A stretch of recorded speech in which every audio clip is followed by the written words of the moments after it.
नमस्कार, मैं अंजना और आप देख रहे हैं खाकी वर्दी। आइए एक नजर डालते हैं इस वक्त की बड़ी खबर पर। अमरोहा के हसनपुर नगर में स्थित एक बैंक्वेट हॉल में उत्तर प्रदेश के मुख्यमंत्री योगी आदित्यनाथ द्वारा आयोजित राज्य स्तरीय डिजिटल कार्यक्रम का सजीव यानी लाइव प्रसारण दिखाया गया।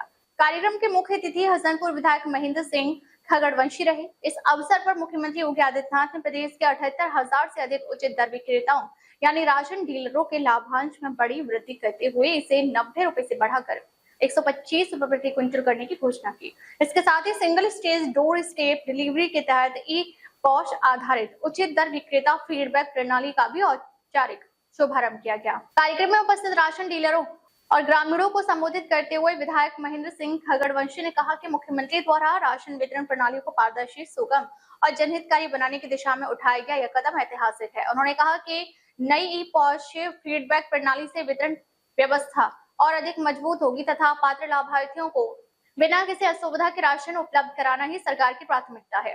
उन्होंने कहा कि प्रधानमंत्री नरेंद्र मोदी के सबका साथ, सबका विकास, सबका विश्वास के मंत्र और मुख्यमंत्री योगी आदित्यनाथ के कुशल नेतृत्व में प्रदेश सरकार गरीब, वंचित और जरूरतमंद परिवारों के कल्याण के लिए निरंतर समर्पित है।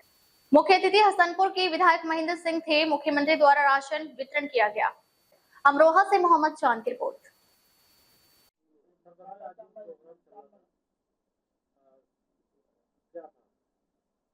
आज जो मुख्यमंत्री जी ने घोषणा करी इसके बारे में आज पूरे उत्तर प्रदेश के जो हमारे राशन विक्रेता थे लगभग 80,000 पूरे उत्तर प्रदेश के, जिसमें हसनपुर विधानसभा के भी हमारे यहाँ सभी, जिनका आज अन्नपूर्णा जो भवन बना हुआ है, अन्नपूर्णा भवन के स्वामी के नाम से इन्हें पहचाना जाएगा। आज जो इन्हें तोहफा दिया है, पहले 90 रुपए प्रति क्विंटल अंशदान मिलता था, अब इनको 125 रुपए क्विंटल मिलेगा, यानी 10 रुपए क्विंटल केंद्र सरकार देगी और 25 रुपए क्विंटल उत्तर प्रदेश सरकार देगी। कुल मिलाकर 125 रुपए क्विंटल से यदि किसी पे 100 क्विंटल राशन है तो लगभग 16,000 कुछ रुपए बैठेंगे महीने के, तो उससे ही अपना अच्छे से परिवार का भी पालन पोषण करेंगे, सही से अपना काम करेंगे। और जो पहले की सरकारों में था, आपने देखा होगा 12 से 17 तक ना तो राशन का पता था और एक के साथ एक फ्री, यानी एक के साथ एक फ्री कैसे, एक डीलर था तो उसके साथ एक उनका गुंडा अटैच था। और आज जब से भारतीय जनता पार्टी की सरकार आई, हम लोग विधायक बने हैं, जब से माननीय मुख्यमंत्री जी ने इनको मशीन दी है, मशीन से अंगूठा लगेगा तब उनको राशन मिलेगा। ऐसे ही राशन कहीं से भी ले सकते हैं। यदि कोई आदमी उत्तर प्रदेश के किसी कोने में, भारत के किसी कोने में भी मजदूरी कर रहा है और उसका राशन कार्ड बना हुआ है तो वहाँ से भी राशन ले सकता है। तो ये जब संभव हुआ जब उत्तर प्रदेश में योगी आदित्यनाथ जी की सरकार है, हम लोग विधायक हैं और हमने देखा जब 2017 से पहले कितना बुरा हाल था, ना राशन का पता था, ना कोटेदार का पता था, उनका नाम भी अजीब ही रखा था कोटेदार। हमारी सरकार ने उनको राशन विक्रेता के रूप में देखा और आज जो है माननीय मुख्यमंत्री जी ने इस विभाग को 5 करोड़ की धनराशि दी है, जिससे अन्नपूर्णा भवन गांव-गांव बन सके, उनके बियर हाउस यानी उनका जो है उनका राशन रखने का गोदाम बन सके और गोदाम खाली होने के बाद अपना जितने दिन का समय बचे वो कोई भी सामग्री वहाँ नशीली पदार्थ को छोड़कर बेच सकते हैं। ऐसा उत्तर प्रदेश के माननीय मुख्यमंत्री जी ने आज पूरे उत्तर प्रदेश के सभी हमारे अन्नपूर्णा भवन स्वामियों को लगभग 80,000 हैं, जिसमें हमारी विधानसभा के आज यहाँ पर मैथिली में कार्यक्रम हुआ था, उसमें उपस्थित हमारे जिलाधिकारी भारतीय जनता पार्टी के कार्यकर्ता रहे थे। आज बहुत ही चेहरे पर मुस्कान थी। हमारे जितने भी ये अन्नपूर्णा भवन स्वामी हैं, इनका आज से नाम अन्नपूर्णा स्वामी रखा गया है और हम उनको उसी नाम से पहचाने जाएंगे। उनसे माननीय मुख्यमंत्री जी ने यही कहा है कि हमने उनकी पहचान बनाने का काम किया, उनको एक इमेज बढ़ाने का काम किया है। उनका गांव में जाएंगे, बड़ी इमेज से उनको देखा भी जाएगा और अच्छे से वो वितरण करेंगे भी, तो इससे और पारदर्शिता आएगी। जो पहले की तरह था वो अब होने वाला नहीं। बहुत बहुत धन्यवाद। समारोह में मेरे साथ उपस्थित उत्तर प्रदेश सरकार ने मंत्रिमंडल के मेरे वरिष्ठ सहयोगी उप मुख्यमंत्री श्री केशव प्रसाद मौर्य जी, उप मुख्यमंत्री श्री ब्रजेश पाठक जी, प्रदेश के खाद्य एवं सार्वजनिक वितरण मंत्री श्री मनोज कुमार पांडे जी, विभाग के राज्य मंत्री श्री सतीश चंद्र शर्मा जी, प्रमुख सचिव खाद्य एवं रसद, मैं सबसे पहले खाद्य एवं रसद विभाग की ओर से आयोजित आज के इस कार्यक्रम में आप सभी का जो यहाँ पे फिजिकली उपस्थित हैं उनका भी, और जिन्हें वर्चुअल इस कार्यक्रम के साथ जुड़ने का अवसर प्राप्त हो रहा है, उन सब का मैं हृदय से अभिनंदन करता हूँ।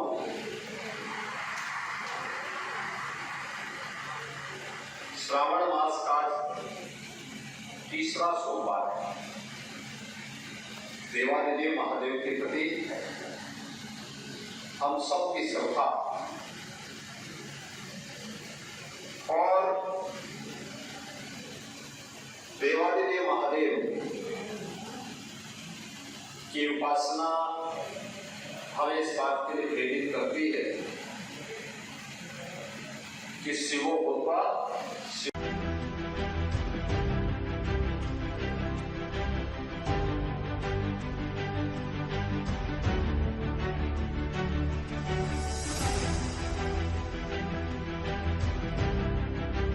नमस्कार, मैं अंजना और आप देख रहे हैं खाकी वर्दी। आइए एक नजर डालते हैं इस वक्त की बड़ी खबर पर।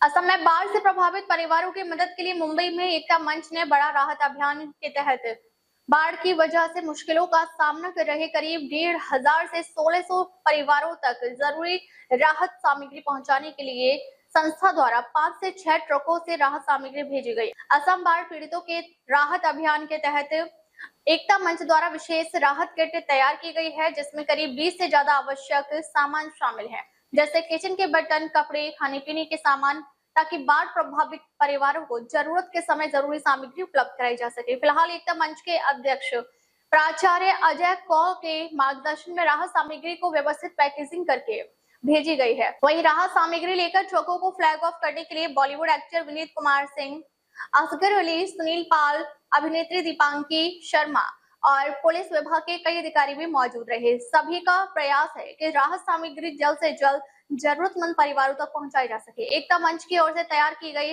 राहत सामग्री 18 अगस्त को मुंबई के एलटीटी स्टेशन के असम के लिए ट्रेन से रवाना की गई। इसके बाद बाढ़ प्रभावित परिवारों के बीच राहत किट पहुंचाने का कार्य किया जाएगा।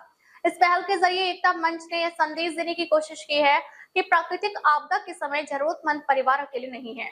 समाज के सहयोग और सामूहिक प्रयास से मुश्किल की इस घड़ी में प्रभावित लोगों तक मदद पहुंचाई जा सकती है। इसके लिए एकता मंच की 8 सदस्यीय टीम असम के लिए रवाना की गई है। वहीं इस राहत अभियान को लेकर एकता मंच के अध्यक्ष अजय कौल ने कहा कि उनका यही प्रयास हमेशा रहता है। जरूरतमंदों की मदद के लिए सभी को एक साथ आना चाहिए। बाढ़ प्रभावित असम के लोगों तक इस बार एकता मंच द्वारा करीब 30 लाख रुपए की राहत सामग्री पहुंचाने का प्रयास किया गया है और असम के बाढ़ पीड़ित परिवारों के लिए शुरू किया गया यह राहत अभियान मानवीय भावना और सामाजिक जिम्मेदारी की मिसाल है। वहीं इस कार्यक्रम में शामिल सभी मेहमानों ने एकता मंच और उसके अध्यक्ष अजय कौल के कार्यों की जमकर तारीफ की। अच्छा इनिशिएटिव है और ये जो काम अच्छे से कर रहे हैं, मैं चाहता हूँ बहुत लोगों के पास रहता है कि ऐसा काम करें, बट जिस तरह से इनिशिएटिव अजय सर ने लिया है, उनकी टीम ने लिया है एकता मंच की तरफ से, मुझे लगता है कि बहुत सराहनीय है और भी लोगों को इस सब चीज़ों में आगे आके बढ़ चढ़ के हिस्सा लेना चाहिए। एकता मंच की तरफ से आप आए, आज क्या कहेंगे? एकता मंच का ही एक नारा है, हिंदू मुस्लिम सिख ईसाई हम सब है भाई भाई, मिल के लड़ेंगे नफरत के खिलाफ लड़ाई, हम नफरत को देंगे दुनिया से विदाई। आसाम पर ये जो मुसीबत आई है, क्योंकि आसाम हमारे दिल की धड़कन है, हिंदुस्तान की शान है, तो आसाम के लोगों से कहना चाहेंगे कि हमारा इश्क है आसाम, बस इतना समझ लो, तकलीफ का समय है पर मिल के पार लगा लें। हर बार जब भी कोई समस्या आती है लोगों को, देश को, सर मतलब छोटी सी छोटी प्रॉब्लम हो, बड़ी सी बड़ी हो प्रॉब्लम, अजय सर हमेशा उनकी मदद करते हैं। तो आज भी हमारे आसाम के भाई बहनों के लिए जो तकलीफ से गुजर रहे हैं उन तक अनाज है एंड बहुत सारी चीजें उन तक पहुंचाने के लिए अभी यहाँ से आपने देखा कि कई टेम्पोज निकले हैं जो स्टेशन से वैगन में लोड होंगे और वहाँ तक पहुंचाए जाएंगे। तो थैंक यू वेरी मच मुक्ति मंच and Ajay sir for doing such great work and God bless you. Thank you. देखिए, एकता मंच की तरफ से लगभग आज जो हमें चेक कैश और यूपीआई के जरिए जो मदद मिली है वो लगभग 24 लाख की है और काइंड में कम से कम 4-5 लाख रुपए का सामान है। तो लगभग 28 से 30 लाख का सामान जो है हमने फ्लड अफेक्टेड जो फैमिलीज हैं आसाम की उनके लिए आज हमने रवाना किया। सर पहले आपका टारगेट 1000 का था, अभी 1000 से बढ़ के तकरीबन 1500 के ऊपर हो गया, इसका क्या कहेंगे? देखिए, मेरा अपनी सोच और अपना मानना है कि मानव सेवा ये सबसे बड़ी सेवा होती है। जब मानवता हम कहते हैं तो लोगों को ये एक विश्वास है कि और हर आदमी ये बात में यकीन रखता है कि मानव सेवा करनी चाहिए, क्योंकि तकलीफ की घड़ी आज आसाम में है, कल पता नहीं, भगवान नहीं करे, ऊपर वाला नहीं करे, ये घड़ी ये तकलीफ कभी भी किसी वक्त किसी पे भी आ सकती है। तो इससे तो कोई छूटा नहीं है। तो हमें सिर्फ यही बताना है कि कभी भी कठिनाई की घड़ी किसी पे भी आई, हमें एकजुट होकर एक दूसरे की मदद करना चाहिए। सर अगर बात किया जाए, बहुत बड़ा कार्य था, बहुत चैलेंजिंग फेस करना पड़ा होगा, जरा उस बारे में बताएं। देखिए, कोई भी अच्छे काम में चैलेंजेस तो होते ही, और चैलेंजेस ये है कि मुझे इस बात का जरा भी शंका नहीं थी, इस बात की जरा भी फिक्र नहीं थी, क्योंकि एकता मंच पिछले 30 सालों से बहुत ही ट्रांसपेरेंसी से काम करता है और लोगों को इस बात का यकीन है कि एकता मंच को अगर हमने मदद की तो यकीनन ये मदद सही जरूरतमंद लोगों तक पहुंचेगी। सर हर साल वादे किए जाते हैं लेकिन हर साल बाढ़ आती है असम में, क्या कहेंगे सरकार से, इस पर क्या आपकी मांग है? देखिए, मुझे जो ज्योग्राफिकल कंडीशंस है या जो भी समस्या है तो सरकार बेहतर जानती है, क्योंकि ये विषय जो है वो सरकार को लेकर है। हम तो सिर्फ इतना कहना चाहेंगे कि कठिनाई की घड़ी में हर एक इंसान ने एक दूसरे की मदद करनी चाहिए। मेरी यही लोगों से गुजारिश और रिक्वेस्ट है। सर 4 तारीख से लेकर 17 तारीख तक का सफर रहा, लोगों का योगदान मिला, लोगों की सहायता मिली और लोगों ने एकजुट होकर मदद की। आपको अभी हम थोड़ी देर पहले स्टेज पे भी ये कह रहे थे कि रात के 1-1 बजे तक 50-50, 60-60 लोगों ने सामान जमा करना, उसे सॉर्टिंग करना, लोडिंग तक, पैकेजिंग तक, ये पूरा काम उन्होंने किया। तो कोई भी इतना कार्य लोगों की सहायता के बगैर नहीं होता है। सर आपके कार्यकर्ताओं के लिए क्या कहोगे? हम उनको कार्यकर्ता कहते ही नहीं है, हम उनको अपनी फैमिली मानते हैं, क्योंकि कार्यकर्ता कह के उन लोगों ने फैमिली की तरह मेरा साथ दिया है और यकीन जानिए कि जब उनको अपनापन लगता है तब वो एकजुट होकर खड़े रहते हैं, कोई कार्यकर्ता के रूप में नहीं। सर सरकार के तरफ से कितना सपोर्ट?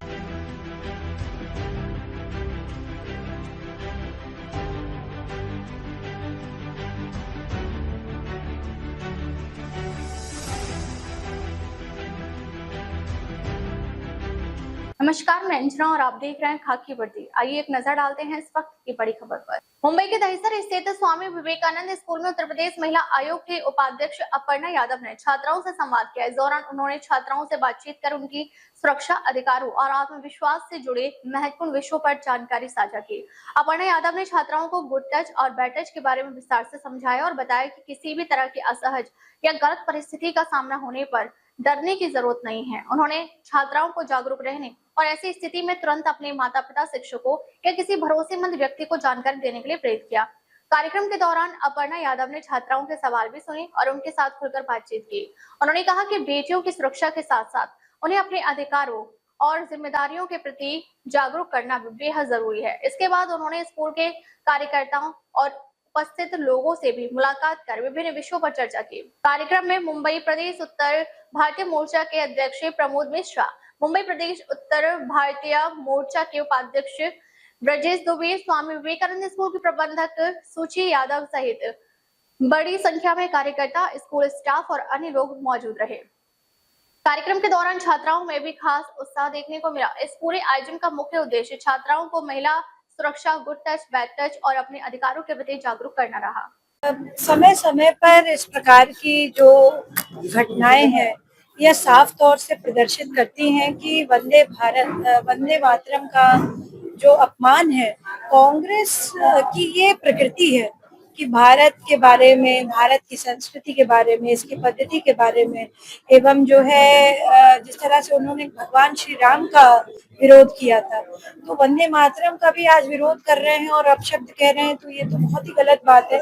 अभी हाल फिलहाल में आपने देखा होगा कि जब से ये रूल आया है कि वंदे मातरम बड़ा अनिवार्य है, बजना ही है, तो कांग्रेस हेडक्वार्टर में जब AICC के हेडक्वार्टर में बजा, तो किस तरह से जो है उसकी जो वरिष्ठ पदाधिकारी हैं और जो है उनके राष्ट्रीय अध्यक्ष हैं, वो किस तरह से बहुत ही कैजुअल तरीके से एक राष्ट्रगान हो रहा है और वो बड़े कैजुअल तरीके से खड़े हुए थे। फुटेज पूरा आप जैसे वरिष्ठ पत्रकारों के माध्यम से हम सब ने देखी, और भारत की आत्मा को आहत करना ये कांग्रेस पार्टी के लिए अच्छा नहीं होगा। मैम, जिस प्रकार से जेनजी को क्या संदेश देना चाहती हैं?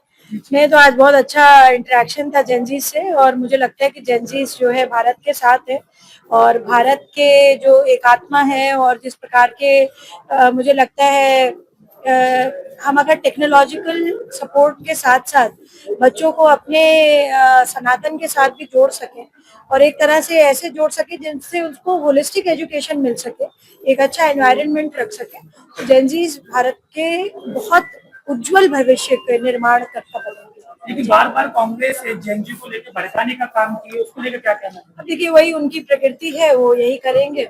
भारत के हमेशा विरोध में रहते हैं। मुझे लगता है इटली के जो है समर्थन करते हैं, भारत का नहीं, उनको इटली वापस चला जाना चाहिए। अब तक के लिए बस इतना ही, फिर मिलते हैं एक ऐसी ही बड़ी खबर के साथ। अब तक के लिए नमस्कार और देखते रहिए खाकी वर्दी।